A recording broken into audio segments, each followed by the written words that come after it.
sei se você já teve a vontade de voltar no tempo. Voltar naquele tempo em que você fez algo e você queria que isso mudasse. Você tomou uma decisão errada, você fez algo que não deveria ter feito, mas só agora você sabe disso, né? Você já teve essa vontade de voltar atrás, voltar no tempo e consertar as coisas? Eu já. Várias vezes. Viu, Débora? Várias. Não foi uma só, não. Mas, como Deus sabe de todas as coisas, nós não podemos voltar. Não existe essa possibilidade, ainda que nós vemos muitos filmes de ficção científica, né, que criam a máquina do tempo, a viagem no tempo, e de alguma forma as pessoas conseguem voltar. E é muito claro, né, que sempre nesses retornos, né, um aviso fica muito claro: não mude nada, porque isso vai influenciar o futuro. Só que no nosso desejo de voltar é porque realmente nós gostaríamos de influenciar o futuro. Mas não tem jeito. Por mais que a gente gostaria que isso fosse possível, não é. Nós não podemos voltar atrás e mudar o nosso passado. Mas não significa que nós não podemos mudar alguma coisa. Nós podemos mudar. Deus nos deu a capacidade de escolha, a capacidade de decidir.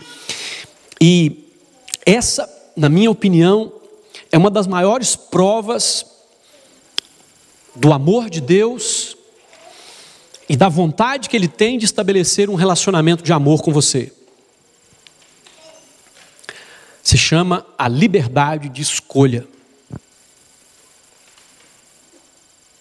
Porque Deus é soberano, Deus é poderoso. Ele poderia muito bem ter nos criado apenas com um desejo e uma intenção já programada como um computador ou como um robô para respondermos a Ele.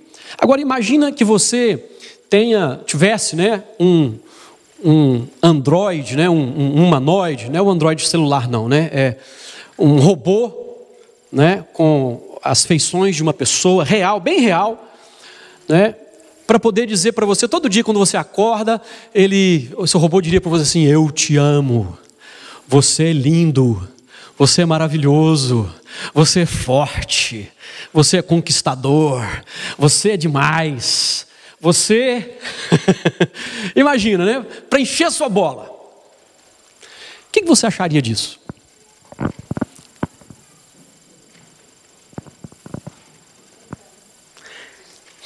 É fruto do reconhecimento dessa pessoa, das suas características? É fruto da espontaneidade dessa pessoa em querer um relacionamento com você e te elogiar e destacar naquilo que você é bom? Obviamente não. Eu acredito que rapidamente você iria desabilitar essa função. Porque se tem uma coisa que é ruim é quando alguém mecanicamente diz que se importa com você e que te ama. Muito mais um robô, que não tem sequer vontade própria para fazer as suas escolhas. Então por isso, Deus ao nos criar, Ele nos deu liberdade de escolha. A capacidade de escolhermos, de tomarmos as decisões com relação à nossa vida. Volto a dizer, isso é uma prova de amor de Deus e do desejo que Ele tem de se relacionar conosco. Mas, ao mesmo tempo, para nós, é o que nos coloca exatamente no ponto de teste. Porque as escolhas que nós fazemos determinam onde é que nós estamos no nosso relacionamento com Deus e no desejo do nosso relacionamento com Ele.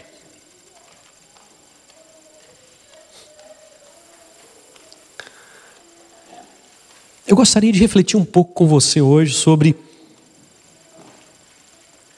a escolha. Mas eu não quero falar de uma forma geral sobre as escolhas, porque, na verdade, são tantas opções. Eu acredito que o ser humano nunca teve tantas opções quanto tem hoje, quanto tem agora. Em tudo. Em tudo, em tudo. Seja no vestir, seja no comer, seja no se relacionar. Hoje você pode se relacionar daqui, você pode se relacionar com alguém lá na China, via mídia, né? E não é nem só por voz, você pode ver a pessoa de fato, né? Não desfrutar da presença da pessoa, mas você pode desenvolver um tipo de relacionamento. Ou seja, são tantas escolhas. Mas eu quero falar sobre uma escolha bem específica. Você escolherá ser sábio ou tolo no ano de 2017?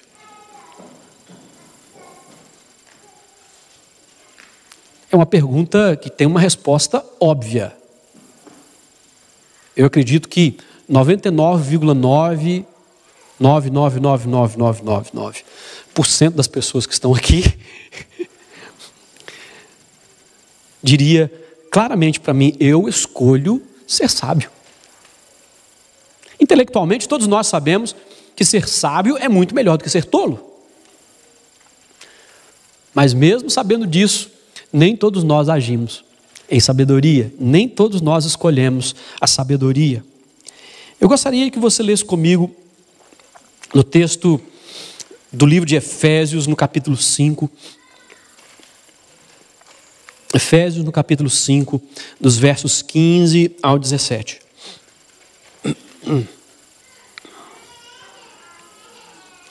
Eu vou ler na Nova Versão Internacional. Diz assim: tenham cuidado com a maneira como vocês vivem. Que não seja como insensatos, mas como sábios, aproveitando ao máximo cada oportunidade, porque os dias são maus. Portanto, não sejam insensatos, mas procurem compreender qual é a vontade do Senhor.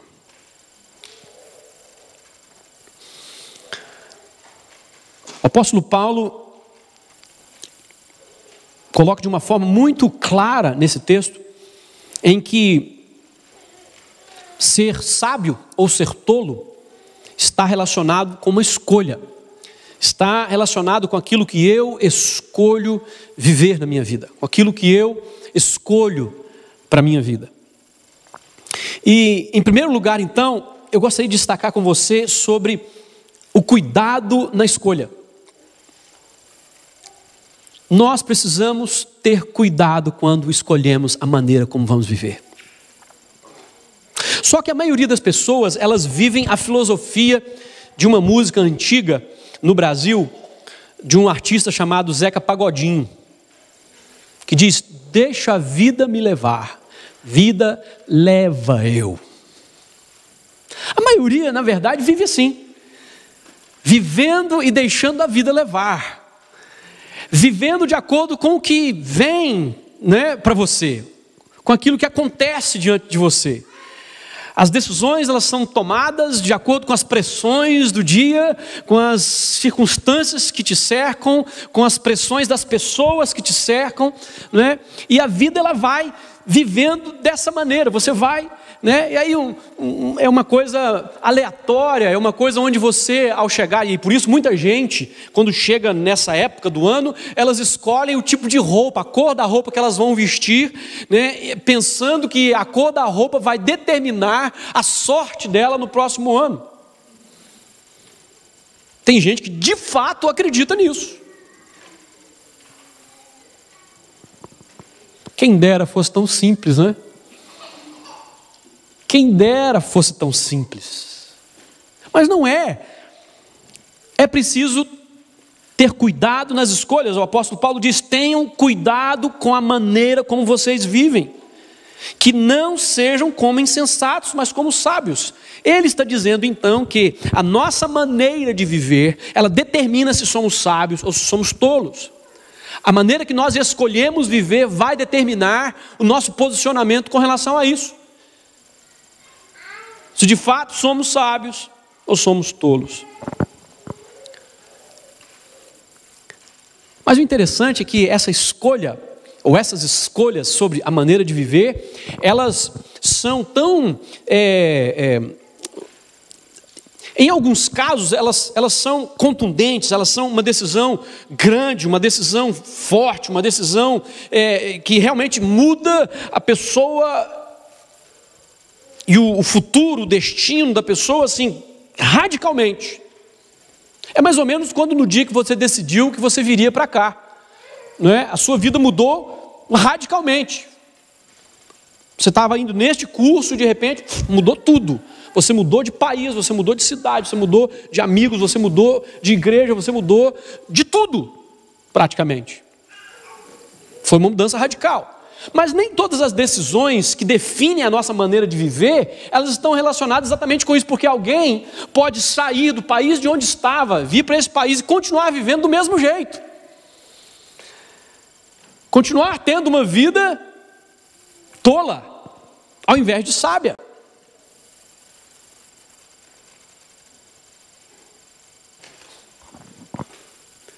Então, essas decisões, elas são decisões que elas precisam ser tomadas diariamente. E olha, queridos, não sei quanto a você, é uma coisa difícil essa.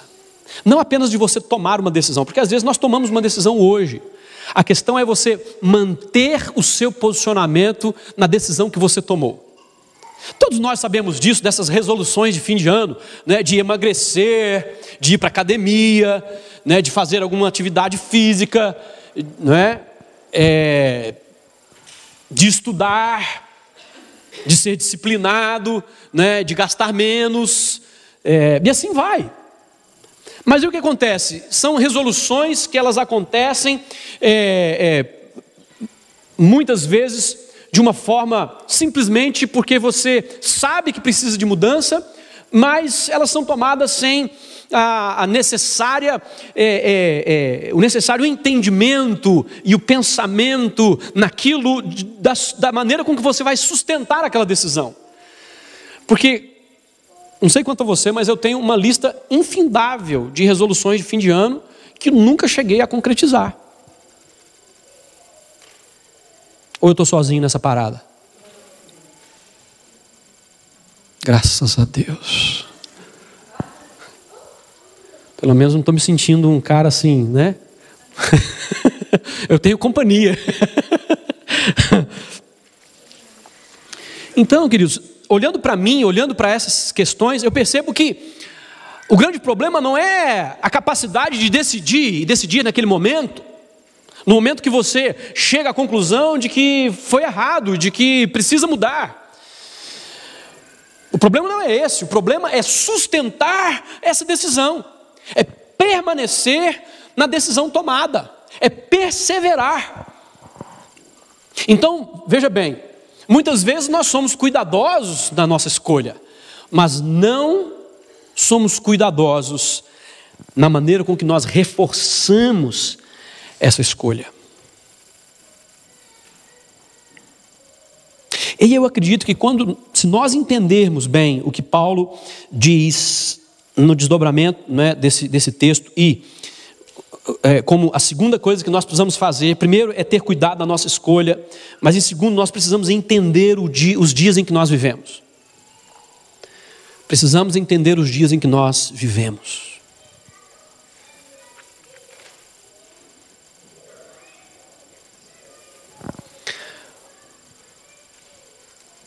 Você já deve ter visto e ouvido histórias das pessoas que participaram, por exemplo, da Segunda Guerra Mundial, aqui mesmo nesse país.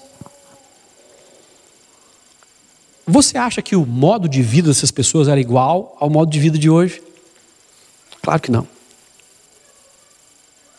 Havia escassez das coisas. Eu me lembro quando eu cheguei aqui, Na segunda escola de inglês que eu estudei, a minha professora, ela era alemã, que já vivia aqui por muitos anos, uns 40 anos. E ela estava dizendo que uma das razões dos ingleses não usarem muito alho na comida vem da Segunda Guerra Mundial. Pelo menos foram palavras dela, né? Porque era uma iguaria. Era algo muito caro, porque com a questão da guerra era difícil de encontrar. E acabou sendo substituído por outros temperos e outras coisas. Então, dá para você imaginar você ir no supermercado e não encontrar alho? Ou se encontrar, né, um absurdo que você não tem dinheiro para poder pagar? O que eu estou querendo dizer com isso? Que dependendo dos dias em que nós vivemos, nós nos adaptamos, nós encontramos realidades diferentes. Isso nos faz viver de uma forma diferente.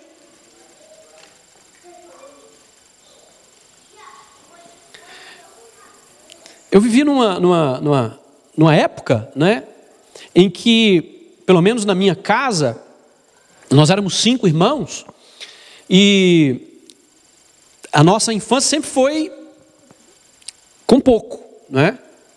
Era pouco. Então, a minha mãe, ela era muito sábia em administrar os recursos que vinham, né, da parte do meu pai. Né? Ela administrava as coisas. E eu me lembro que, na época, no dia de compra, fazer a compra, né, aquela compra mensal, meu pai trazia 2 maçãs argentinas para casa, aquela maçã grande, né? Minha mãe era apaixonada com aquela maçã. Aí ele dava uma maçã para minha mãe, e a outra maçã era dividida por 5.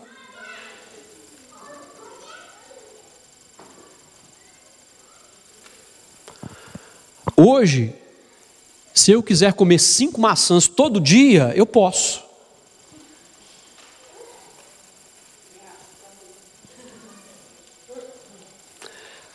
Não é? Mas pra gente, maçã gostosa. Não, aliás, que pedaço de maçã gostoso. Não é? E a gente mordia bem devagarzinho, e chupava, não é? E comia só a casca, e depois voltava, né? E a gente fazia essas coisas assim de criança com escassez. Não era só a maçã. A maçã é um detalhe. Existia o iogurte, né?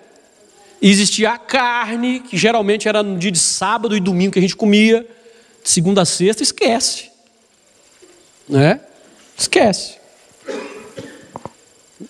No sábado eu ia no açougue, né, juntava, minha mãe comprava, eu ia no açougue para comprar, aí chegava em casa, ela separava da marmita do meu pai para a semana, né, e aí o resto a gente comia no sábado e no domingo. O resto da semana era outras coisas, meu filho. Põe verde no prato, né? Era muito verde, graças a Deus. O que isso indica, queridos? Que nós nos adaptamos, né? Eu costumo dizer inclusive para minha filha, né? Um grande problema que as crianças têm hoje, por exemplo, a criança fala, eu não como isso, eu não como aquilo, isso não.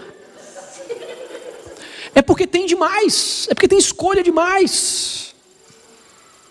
Queria ver se estivesse com fome, sua mãe fazendo comida, e a única coisa que tem é oropronobre. Orapronobe, lobrobrô. Isso é uma erva, um mato que dá em Minas Gerais, que é uma rama que sobe assim muitas vezes, ou em árvores ou em cercas, e você colhe a folha daquilo e faz com angu. Gente, é uma delícia, com frango, que delícia. O frango era só no pensamento, né?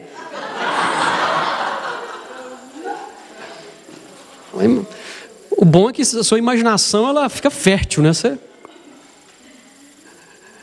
Mas,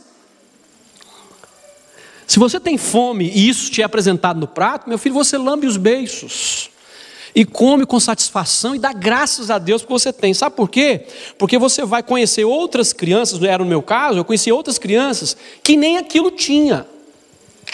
Era macarrão sem molho de tomate na água. E mais nada, um pouquinho de sal.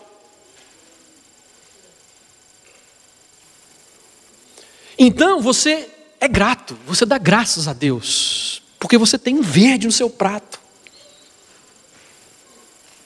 Mas quando a gente tem demais, aí a gente...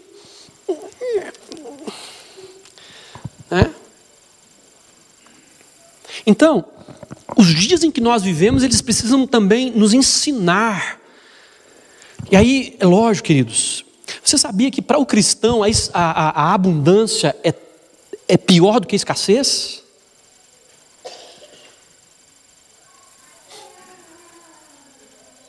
Se você for olhar a história do povo de Israel, você vai perceber isso. Quando o povo estava bem, estava prosperando, o povo estava, tinha riqueza, tinha tudo. O que acontecia com eles? Eles abandonavam ao Senhor. Eles se distanciavam de Deus. Por quê? Porque eles pensavam assim: eu não preciso de Deus, eu tenho tudo. Por que eu vou precisar de Deus? E você sabe que esse é um dos grandes problemas da nossa sociedade de hoje. Muita gente hoje desconsidera Deus porque tem muito. E acha que não precisa de Deus para nada.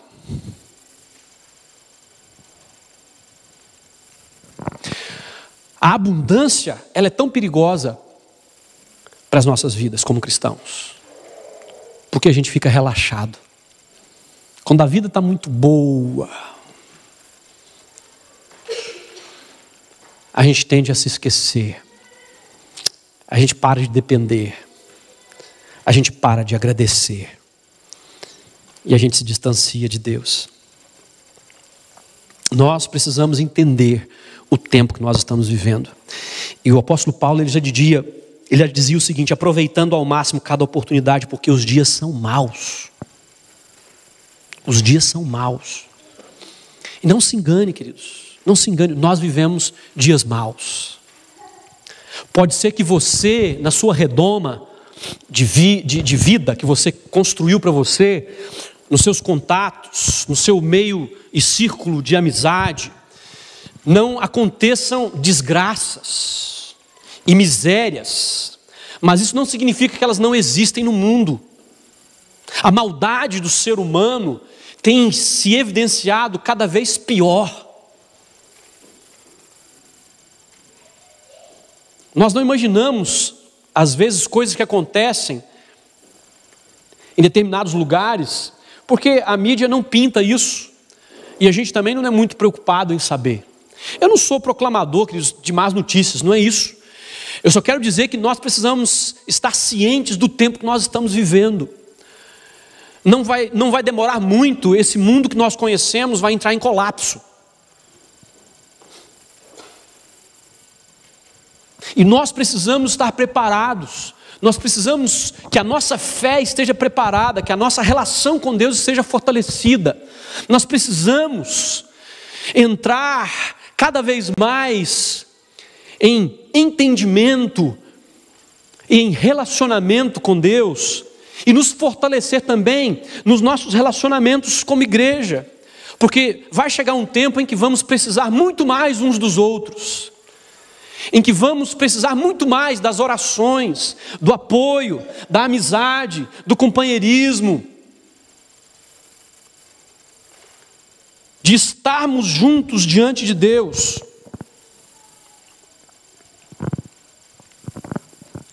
Nós precisamos escolher ser sábios.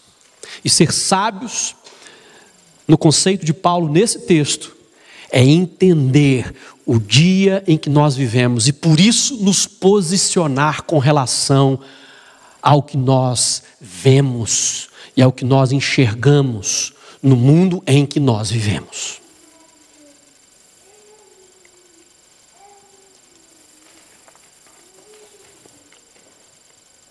Eu creio que Deus quer nos levar em 2017 a olhar e enxergar coisas que nós não enxergamos em 2016. Com relação ao nosso cristianismo, em como nós vivemos, em como nós somos cristãos, em como somos igreja. Eu creio que Deus quer que nós deixemos de olhar um pouquinho para o nosso umbigo e possamos olhar, levantar os olhos e olhar no horizonte e enxergar aqueles que estão à nossa volta e que estão morrendo sem conhecer a Jesus, que estão em um caminho de destruição porque não conhecem a verdade, porque não conhecem o amor de Deus. E nós, como igreja, fomos não apenas abençoados, nós recebemos da parte de Deus. O apóstolo Paulo fala sobre isso em Romanos, que nós recebemos o ministério da reconciliação, em que Deus, através de nós, do anúncio do evangelho dele, reconcilia os homens com ele mesmo. É tão maravilhoso, queridos, quando nós podemos fazer isso. Quando nós podemos aproveitar as oportunidades de falar de Jesus para as pessoas, de demonstrar o amor de Jesus para as pessoas que estão à nossa volta. Quantas vezes nós fechamos os nossos lábios? Quantas vezes nós viramos o rosto? Quantas vezes nós não damos atenção ao problema do outro? E isso não é viver de forma sábia, isso é viver de forma egoísta. Deus nos colocou nessa terra para fazer diferença, para sermos sal e para sermos luz. Não é forçar, como antigamente era muito comum o crente chato, né? Crente chato era aquela pessoa que ficava pegando no pé do outro. Você vai na minha igreja, não que você precisa se converter, porque senão você vai para o inferno, né? Instigando, insistindo com as pessoas, né? De forma às vezes sem entendimento. Mas nós, para não queremos ser assim, nós também não podemos ser omissos. E perdemos as oportunidades que temos de falar da nossa fé, de falarmos de Jesus, de expressarmos o amor de Deus. Viver de forma sábia. Nós precisamos escolher a cada dia que nós vivemos, aproveitar as oportunidades, porque os dias são maus. Nós precisamos decidir a cada dia, porque as pessoas à nossa volta precisam de Jesus. Nós precisamos sair do nosso mundo egoísta e olhar para aquilo que está acontecendo à nossa volta. E isso é uma decisão que eu e você precisamos fazer com relação a 2017. Mas Paulo encerra o texto dizendo: portanto, não sejam insensatos, mas procurem compreender qual é a vontade do Senhor. Para ser sábio é preciso compreender qual é a vontade de Deus. E eu preciso ser bem sucinto no que eu vou dizer agora, porque o meu alvo é terminarmos o culto às 9 horas. Há muita gente, muito evangélico, muito cristão que fica confuso no que diz respeito a conhecer a vontade de Deus. Tem gente que fica esperando, né, orando e aguardando que Deus rasgue os céus, envie um anjo bem bonito, bem forte, com voz bem poderosa, chamada voz de arcanjo, como diz a Escritura, né?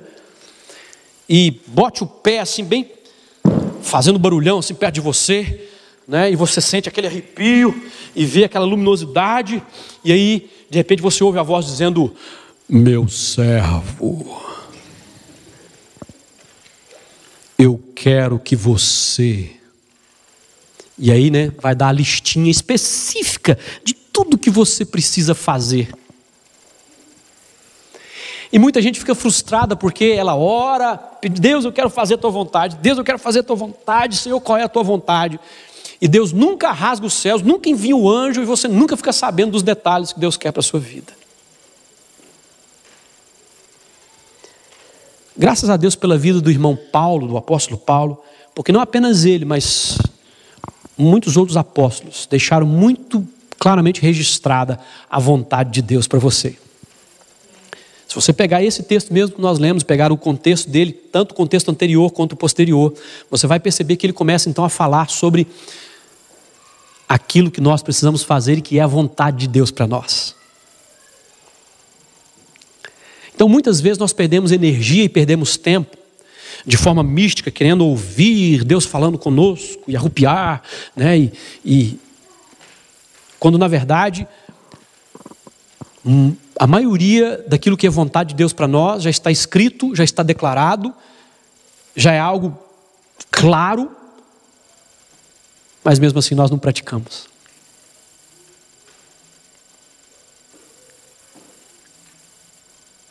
E aí, nós somos levados lá para aquela palavra de Jesus, quando falando, ele disse: a que compararei o homem que é sábio? O homem que é sábio é aquele que ouve as minhas palavras e as pratica. Ele é comparado a uma casa que é construída sobre a rocha. Porque vem o vento, cai a chuva, vem os rios e dão contra aquela casa, mas não conseguem a derrubar, porque está construída sobre a rocha. Então é muito simples. Se nós pegarmos aquilo que Jesus falou e praticarmos, fechou, pronto, acabou. Sabe o que vai acontecer? A sua intimidade com Deus vai se tornar tão tremenda, que aí Deus vai começar também a falar com você de pé do ouvido. Falar assim: ó, meu filho, eu tenho uma missão para você. Mas quando nós não damos importância àquilo que já está revelado, você acha que Deus vai te revelar alguma coisa nova para quê? Se você não cumpre nem aquilo que está escrito. Entende isso, querido? Então, aí vem o desafio.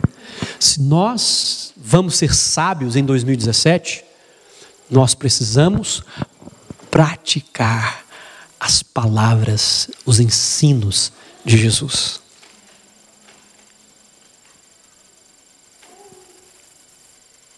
É simples assim. Mas, para isso acontecer, você precisa tomar uma decisão e você precisa permanecer nessa decisão. Que Deus te ajude. Que Deus me ajude. Que Deus ajude a cada um de nós. Para ajudar você, nós preparamos um roteiro de leitura da Bíblia em um ano. A Bíblia toda em um ano. Você que está aqui hoje, que não faz parte da membresia da igreja, mas gostaria de receber no seu telefone essa programação, você pode deixar depois escrito. Você tem papel e caneta? Sim, você pode procurar a Carol, minha secretária nomeada hoje. Você pode procurar a Carol, dar o seu primeiro nome e o seu número de telefone. Se você não faz parte da membresia da igreja, porque os que são membros da igreja já têm os seus nomes inseridos no nosso grupo de WhatsApp. E aí eu vou criar um outro grupo de WhatsApp só para postar essa questão da Bíblia. Não vai ser para mais nada. Eu não vou colocar recadinho, bom dia, boa noite, essas coisas, né? Mandar vídeo, piada, não. Vai ser exclusivamente para postar o roteiro da Bíblia. Porque aí você pode depois voltar no grupo, já está lá, né? Você não tem que ficar procurando nos multidões de mensagens que você recebe. Você sabe que naquele grupo vai estar postado o roteiro. Então eu preparei, já está preparado o roteiro para janeiro, na mídia de WhatsApp, tá? Então eu já postei no nosso grupo da igreja, mas você deixando o seu número, nós vamos então criar o grupo e postar para você também, para ajudar você a conhecer as palavras do Senhor, a palavra do Senhor e as palavras do Senhor, os seus mandamentos. Isso, de certa forma, ajudar você a cumprir, a viver, a colocar isso em prática. Então eu quero te encorajar. Parece muito, né? Nossa, a Bíblia inteira em um ano. Sim, com certeza você consegue. Nós conseguimos, né? Se nós tão somente formos disciplinados. O que você vai entender também sobre esse roteiro de uma forma muito legal é que ele não é um roteiro de todo dia. Você vai ter 6 dias, depois você vai ter um dia de reflexão, mas é um dia também que, se você por algum motivo perdeu e ficou meio atrapalhado, dá para você repor naquele dia. No final do mês você vai ter pelo menos mais 3 dias para repor a leitura que você não conseguiu, de repente, talvez de uma forma normal durante a semana. Então, o que é importante é que você leia, e ore. E diga: Deus, que nessa leitura o Senhor fale comigo. Estou lendo a tua palavra. Fala comigo, Deus. Fala ao meu coração. Ministra o meu espírito. Move a minha vida. Eu quero cada vez mais que a tua palavra seja real para mim, verdadeira na minha vida. Em nome de Jesus. Amém? Amém. Que a sua decisão para 2017 seja, antes de tudo, ser sábio, cumprindo os mandamentos de Jesus. Você pode ficar de pé.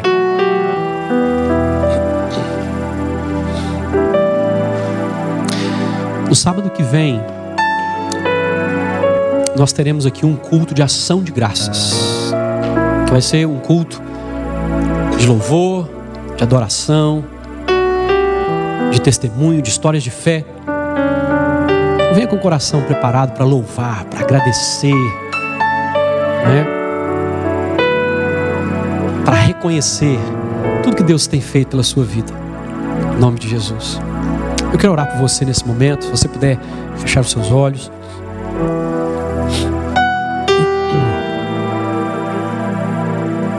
Querido Deus, obrigado porque o Senhor nos deu algo tão precioso, que é a capacidade e a liberdade de escolher. Obrigado, Deus. Obrigado porque o Senhor colocou sobre nós a oportunidade de responder ao teu amor, de responder à tua graça, de responder ao teu chamado, de responder à salvação, de responder à eternidade. Obrigado porque o Senhor colocou em nós essa capacidade. E hoje aqui, Pai, que nós, ao encerrarmos este ano, possamos decidir, acima de todas as coisas e mais do que todas as coisas, te amar. Te amar, te amar, te amar com toda a força do nosso coração, com toda a capacidade da nossa mente, com toda a nossa alma, com todo o nosso ser. Te amar, te amar, te amar. E por te amar, Senhor, ouvir as tuas palavras, praticar os teus conselhos, viver a tua vontade. Deus, em nome de Jesus, em nome de Jesus, em nome de Jesus, que esse amor em nós exploda, que esse amor em nós não seja contido, que esse amor em nós transborde e alcance aqueles que estão à nossa volta, curando, sarando, abençoando, ligando, unindo. Em nome de Jesus, Pai, que esse amor seja intenso, profundo, porque é fruto da decisão de te amar e de perseverar no teu amor. Obrigado, Senhor. Sustenta a nossa vida na leitura da tua palavra, sustenta a nossa vida na comunhão uns com os outros, sustenta a nossa vida, Senhor, nesse ano que se apresenta diante de nós, cheio de expectativa, Deus, cheio de oportunidade. Que seja a sua mão sobre nós e o teu Espírito em nós nos guiando para a glória do teu nome. Que assim seja. Amém e amém, Senhor, amém.